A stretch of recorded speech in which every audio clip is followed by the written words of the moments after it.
time now for Edmund O'Brien as Yours truly, Johnny Dollar.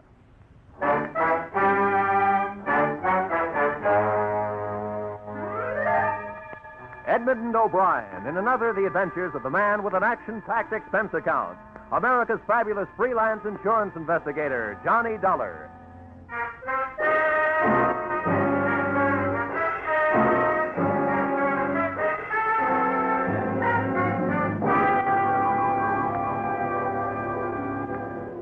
Expense account, submitted by Special Investigator Johnny Dollar to Home Office, Intercontinental Marine Insurance Company, Hartford, Connecticut. The following is an accounting of my expenditures during my assignment aboard the SS Malay Trader, the ship with no port of call. Expense account, item 1, $80. Transportation from Hartford to Savannah, Georgia, where, after pausing only to grow a beard and deck myself out in seaman's garb, I proceeded to the local hiring hall of the Seamen's Union.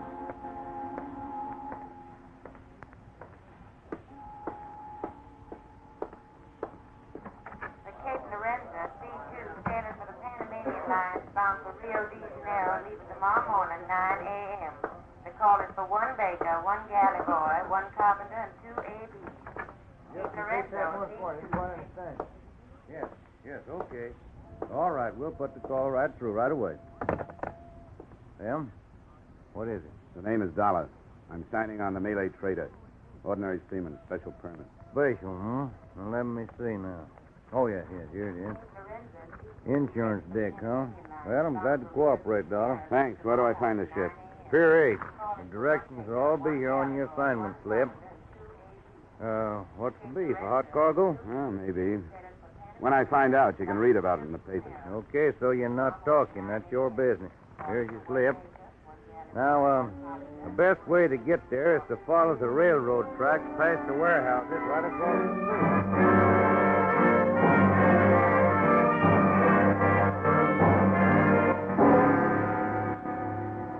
My new home, when I found her, looked neither pretentious, comfortable, or even seaworthy.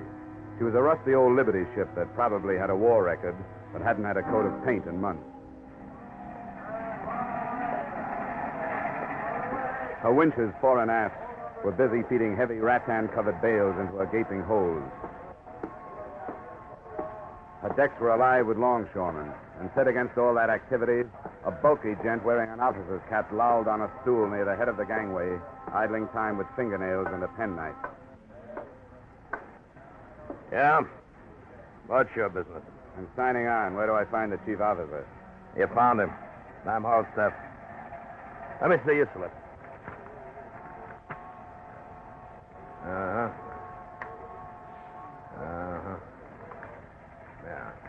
Okay, darling. You're on the 4 to 8 watch. Quarters of 3A. Just past the galley, then aft starboard side. Go up here, dear. You can sign later. Right.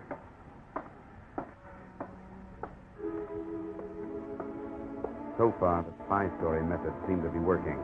I was aboard the ship as a seaman, and a few seconds later, I was shaking hands with the man who shared my quarters, Al Rhoda, on a salary for 4 years as Intercontinental's marine investigator.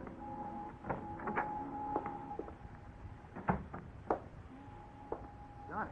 Hi, Al. Hey, it's been a long time. How are you? I'm fine. It's good to be working a case with you again. Hey, is it all right to talk in here? Yeah, but let's keep it down. I've been on this tub since it left Singapore, and nobody's on to me yet. But play it cagey on deck. How much did they tell you in jolly old Hartford? Well, they gave me just the basic situation that Intercontinental insured a bunch of crude rubber from British Malays before the devaluation of the British pound sterling. Half of it, I understand, burned in a warehouse in Singapore. Is that to the tune of over 100,000 insurance bucks? I flew out there. Signs of arson, but no proof.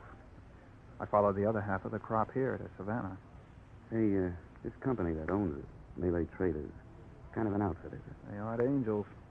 Been up against British customs a few times. Never nailed. They own their ships, and the branch here, headed by a Mr. Pila, imports basic commodities, like the rubber and minerals. Mm-hmm. Well, the point is that since this crude was insured before the British pound dropped, They can bring in more loot destroying it than they can selling it. Yeah, I guess that totals. And I take it the policy covers until they do sell, huh? That's it. I thought we were getting rid of it here.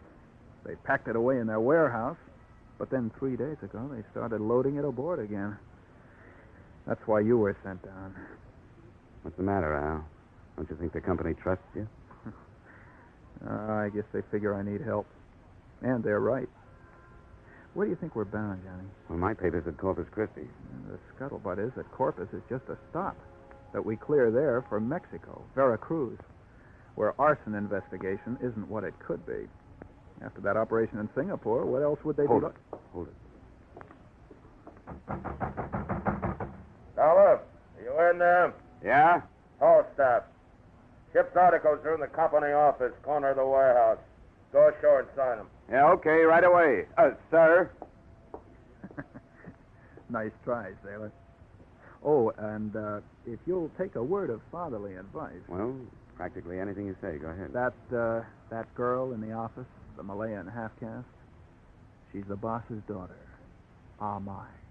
Oh, my. Is that for appreciation, or is it her name? Both. But save your dreams.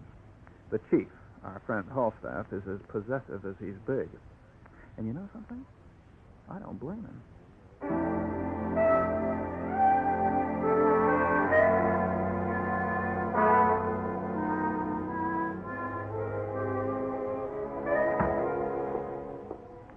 I didn't blame Halstaff either after I saw Armide.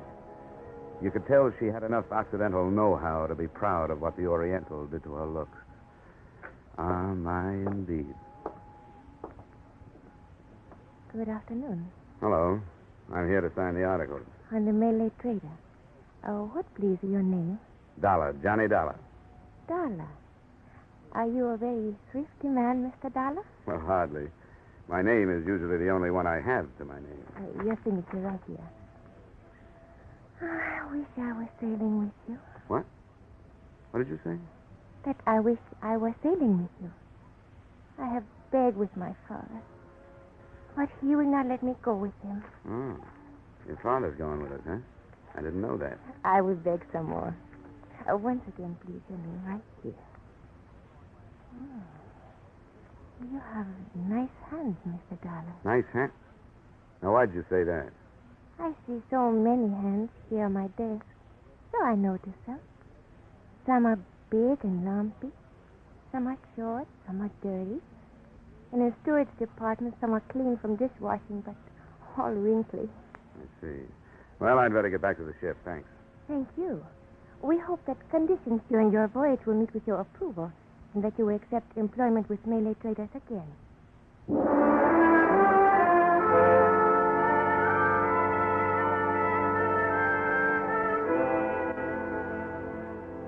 And with those memorized words ringing in my ear, I thanked the luscious Amai again and proceeded shipward to take up my duties as a very ordinary seaman. I hoped that her interest in my landlubber hands really stemmed from her unusual hobby and not from suspicion. And I wondered why Mr. Peeler, her father, and the local head of the suspect company had decided to go with us. Had his doctor ordered a sea voyage for his health? Or did he want to enjoy in person the odor of burning rubber?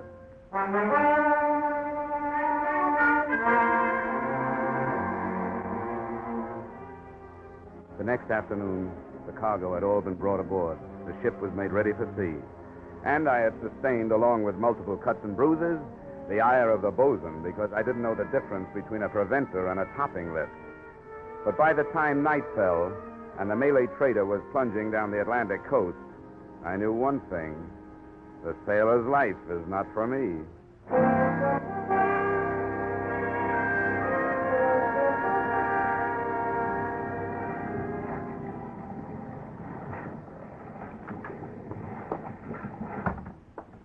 How'd you make out, Al? Well, nothing new. Scuttlebutt is still Veracruz, but there's something screwy about it, Johnny. You develop a nose after you've snooped as many ships as I have. There's something wrong aboard. What?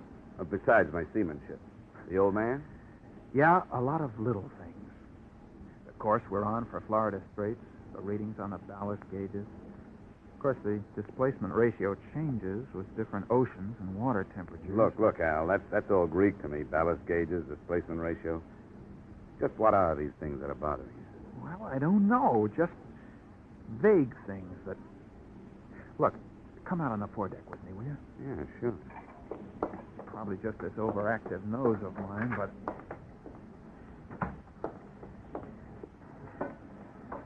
I want to get a look in one of these holes. Now, there's a hand standing lookout in the bow, and if you'll go up there and keep his attention, I'll slip into the escape hatch of number 2. All I'll need is about 10 minutes. I'll meet you in the cabin.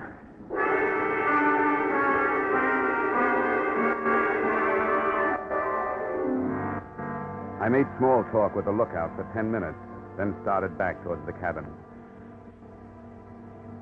Suddenly, I heard a scuffle behind me. Hey, Al, is that you? Then I heard someone running, and I started after the disappearing figure. But I didn't get very far. I stumbled over Al Roda's body by the open hatch. And there was a stab wound in the back of his neck, just at the top of the spine. It was small enough to have been left there by a penknife. I didn't report to the chief's mate or the captain. I went over both their heads, and I pounded on the door of the owner, Mr. Peeler. Mr. Peeler? Yes. One moment. What is this?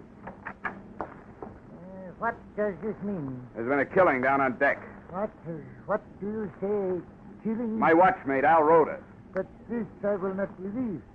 The captain or Mr. Halstaff, where are they? Why do you come to me? Because I think a request from you is in order. I think Sparks ought to radio the Coast Guard. The sooner the better. But the killing on my ship... to believe this from you. No, I do not. What is that? Man overboard, Mr. Peeler. A murder has just been turned into an accident.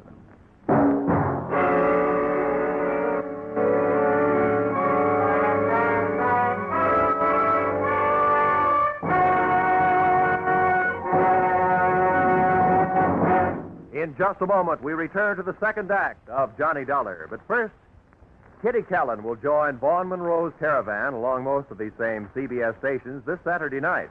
And on the CBS Gene Autry Show, the King of the Cowboys will bring you Ramona, When the Bloom is on the Sage, and many another Western favorites.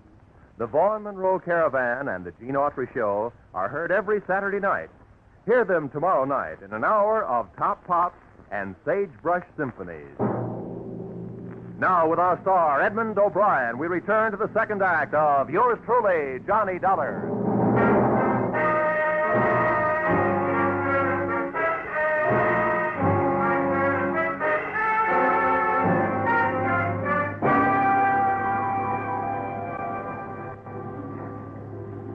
Mr. Horstaff.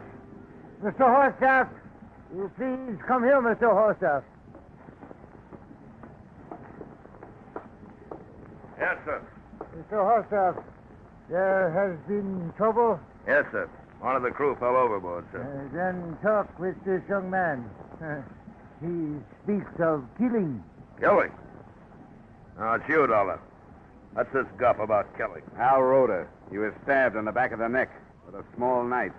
This man is either drunk or crazy, Mr. Peeler. Yes, most certainly. I just stepped out on deck to check the running lights before I turned in. Saw the man leaning over the rail. He was sick. The ship rolled and he went over. Have it your way. I guess that was a life jacket I stumbled over, huh? What are you doing about the man overboard? I'll thank you to remember your place on this ship. I do, but I also remember Al Roda. Doing what's prescribed by maritime law, I'm changing my course to circle and search the area. Yeah, how about the Coast Guard? I'll be notified in due time. I'll either go to your quarters or get forward with the rest of the crew and look for this guy you're so worried about. Where are you going? The radio room. Even I know the Coast Guard gets first bid. You listen to me, Dollar. I'll have you up before a commission board and you'll never ship again if you don't obey my order. Hey, the boilers. You better get to your lifeboat station, Mr. Peeler.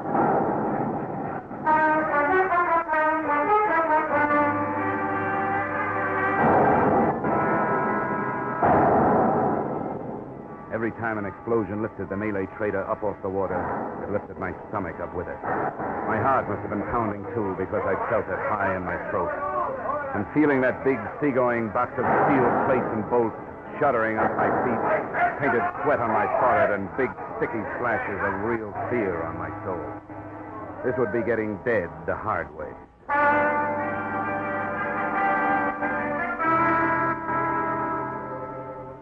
But finally, the quivering of the ship came to a stop, calming down my own vibrations as it faded.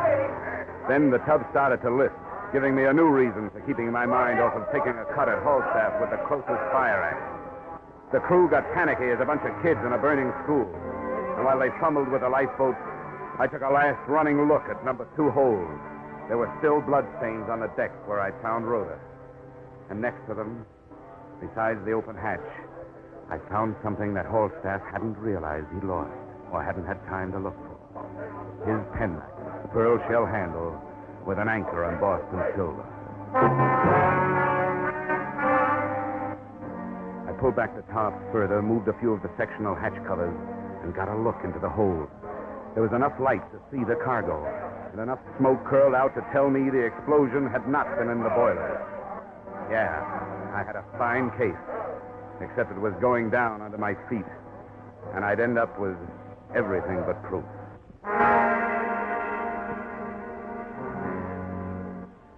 It was shortly after dawn when the Malay Trader finally settled by the bow and went into a final plunge. Everybody in the lifeboat turned and watched her go. The water quieted over her, and the only traces left were the hatch covers I'd pulled loose.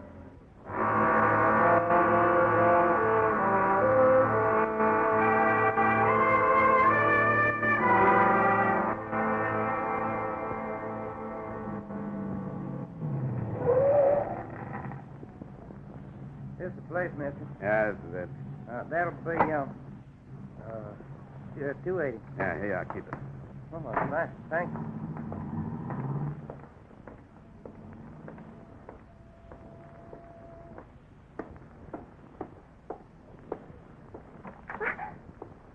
Who are you? Page 1 and 3, line 22. Ship's articles, you remember? $1. Oh, yes. But this newspaper, it says you're missing from a shipwreck. Yeah. A guy'd have to be stupid or dead to be lost on a sinking like that. Everything was too convenient. Plenty of time to get the boats launched. Only 4 miles from shore. The paper says it. Yeah, they reported me missing because I didn't take time to report myself among the living. You see, I couldn't wait to get back to Savannah, get back to you and the king-size scheme cooked up in this office. Now, I'm not promising anything, but a quick signed statement might help you. I'll write it and you sign it. You talk about schemes. What statement is this? Oh, come on, stop it. Look, use the old sex pitch. Try to sell me that it'll be worth my while, but don't try to sell me innocent. Mr. Darling, you think I know about something. Please, tell me what it is. Look, if you're bluffing, you can quit. I know that explosion on the ship was staged. Now, the next step is to try to collect the insurance on the rubber that was lost. And that's the step I'm supposed to start. Here. Here's my ID. I'm very sorry. I not understand. You are a police? Yeah, in a way. In a way, I'm the police. And the real ones aren't far behind me. And you do not lie to me. Look, I wouldn't have any reason to. Is this true? I knew nothing about it. I, too, do not lie. Well, why'd you think your father was taking this trip? I did not question. Neil told me he had a business in Corpus Christi. Well, then Halstaff lied to you. The newspapers will tell you why your father took the trip. Here, look at this. Importer and fleet owner narrowly escapes death and explosion aboard his own ship. Now, who'd think of scuttling with the aged owner taking the risk himself, huh? Darling, it's very difficult when in a few minutes 2 men you love become suddenly criminals. I am only daughter. I not question my father. If he did this thing, he did it with reason. Now, what would you have me to do? Well, first stop looking at me as if I started it all. I'm sorry. Honestly, I am.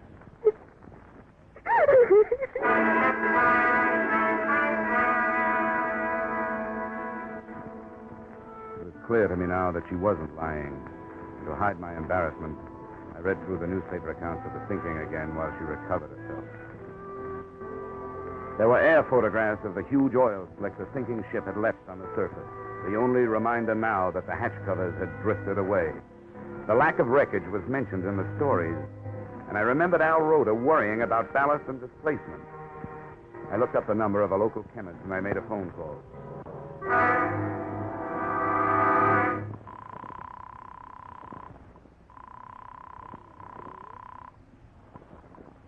Hello? Listen, Doc, this may sound like a silly question, but it could be important. Does crude rubber float? Crude rubber? Do you mean perhaps latex? Yeah, whatever you call it. The way it comes into the country, wrapped in rattan, will it float? Oh, specific gravity. Wait, I think. It decreases as the temperature rises. You see, normally specific gravity is a little less than that of water. Yeah. It would float. Yeah, it floats. In the hold of a sunken ship, with a hatch partly open, it would force its way out and come to the surface? Yeah, it floats. Yeah, but it didn't. Thanks. Am I? Yes. How many warehouses does Malay Traders have here in Savannah? Only the two. Here on the waterfront, huh? Was anything moved out of them last night, after the ship left? No, nothing was moved. Dollar, what does this mean? Am I want you to wait here in the office for your father. When he comes, I want you to tell him that I'll be waiting for him in one of the warehouses and that I know the truth.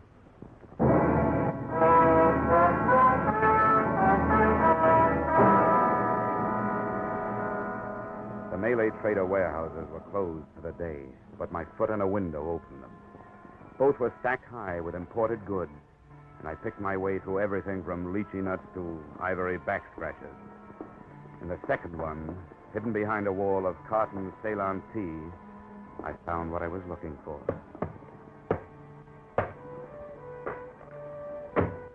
They were unlabeled wood crates. I opened one, and the resilient mass inside was crude rubber, still on dry land and still insured. All right, Dollar, hold it. Hold what, Holstaff? There's nothing left to hold. What do you mean by that? That for me, everything is finished, wound up. It's time for the law. Unless you can make another switch with that rubber before they get here. You mean that rubber in the crate? Yeah. Been here for over a year. Ah, come on. Let's not waste time. You and Pila and I know there wasn't any rubber in number 2 hold. You saved it to sell after you got paid off for losing it. But I'll let the experts prove it. What expert? Oh, they got all kinds. You know, one group is going to nail you for murder. That's very funny. That's very funny. So is a penknife a funny murder weapon. But I found one on the Malay Trader on the deck near number 2 hold. So you've got a penknife, huh? Yeah. With a pearl handle and a silver anchor on it. You know, I guess at least 100 seamen would testify under oath that it's yours. I know I will. I only wish I could be 15 people when you hit the courtroom. The jury, the prosecuting attorney, the star witness, and the sentencing judge. Well, you won't see me in a courtroom. How do they execute down here, huh? Gallows, electric chair, gas chamber, what? Come on, tell me. Or do I have to look it up? They'll have to have more than they've got. They got plenty. All I have to do is match up the weapon with the wound. Look, Dollar, I don't scare easy. I could make a confession, and it still wouldn't hold without a body. What do you mean without a body? They gotta have a body. Anyone knows that. You're getting ahead of yourself, Holstaff. Did I say they didn't have a body? Huh? Do you think those Coast Guard helicopter and blimp crews are blind? Keep going, Dollar. You think a guy who's been a Marine investigator as long as Al Rhoda had went around without figuring how to do his job even after he was dead? What are you talking about? What do you think he wore around his middle? A money belt or a life belt that would keep him afloat? You're stupid, Holstaff. Give me the knife, Dollar. It's not only a knife. It's Exhibit A. And the prosecution will want it. Give me the knife, Dollar. I'll kill you if I have to. You don't want to shoot me, Holstaff. How do you know I've got the knife with me? Huh? How do you know I haven't left it someplace with a note to the police? Stand still. Now get your hands off to the side. Now hold them there. All right, now keep your hands still. Now just turn around. Don't move.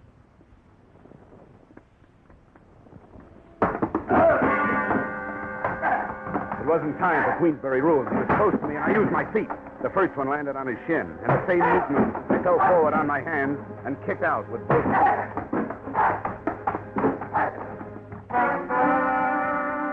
Two sea boots into the solar plexus would have stopped an ordinary man. And after I gave him a couple more, the big chief mate turned into just that, an ordinary man.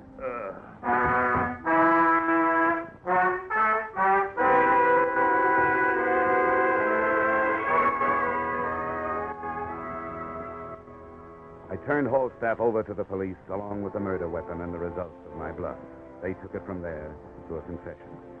Mr. Peeler was cleared of responsibility for Al Roder's murder, but is now being held on conspiracy to defraud. I hope, since the policy on the remaining cargo of rubber can now be canceled, Intercontinental is minimizing the monetary loss in Singapore.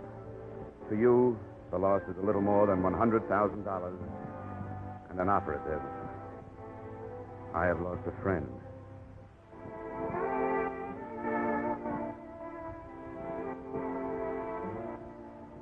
Expense account item 2, $63. Getting my foot on a bar and my chin off my chest while waiting for a train to take me out of Savannah. Item 3, $80. Transportation Savannah to Hartford. Item 4, $10. Public stenographer who took the dictation on this expense account. Item 5, entertainment. Same public stenographer who spent the evening proving that socially she didn't take dictation.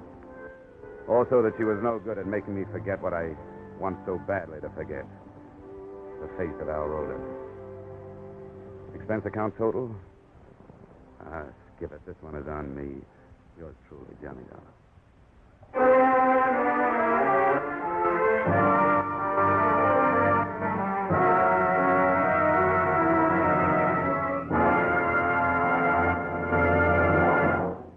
Yours truly, Johnny Dollar, stars Edmund O'Brien in the title role and is written by Paul Dudley and Gil Dowd, with music by Leach Stevens. Edmund O'Brien can currently be seen starring in Harry M. Hopkins' United Artists production, D.O.A.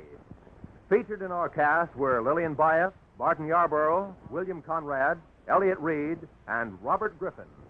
Yours truly, Johnny Dollar, is produced and directed by Jaime Del Valle.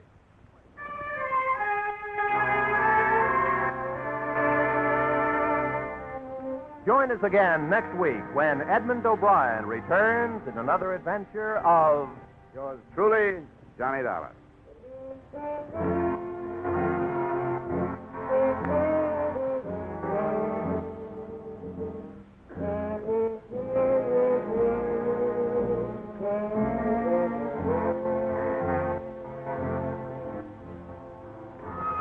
The Case of the Oblivious Angels. A true story of manhunt in Tennessee and Georgia is to be dramatized on Gangbusters this Saturday night. The story will have narration by the chief of police who directed the successful search for the bandits. So for a half hour of real adventure, as experienced by our forces combating crime, listen in this Saturday on most of these same CBS network stations to Gangbusters' story, The Case of the Oblivious Angels. This is Roy Rowan speaking.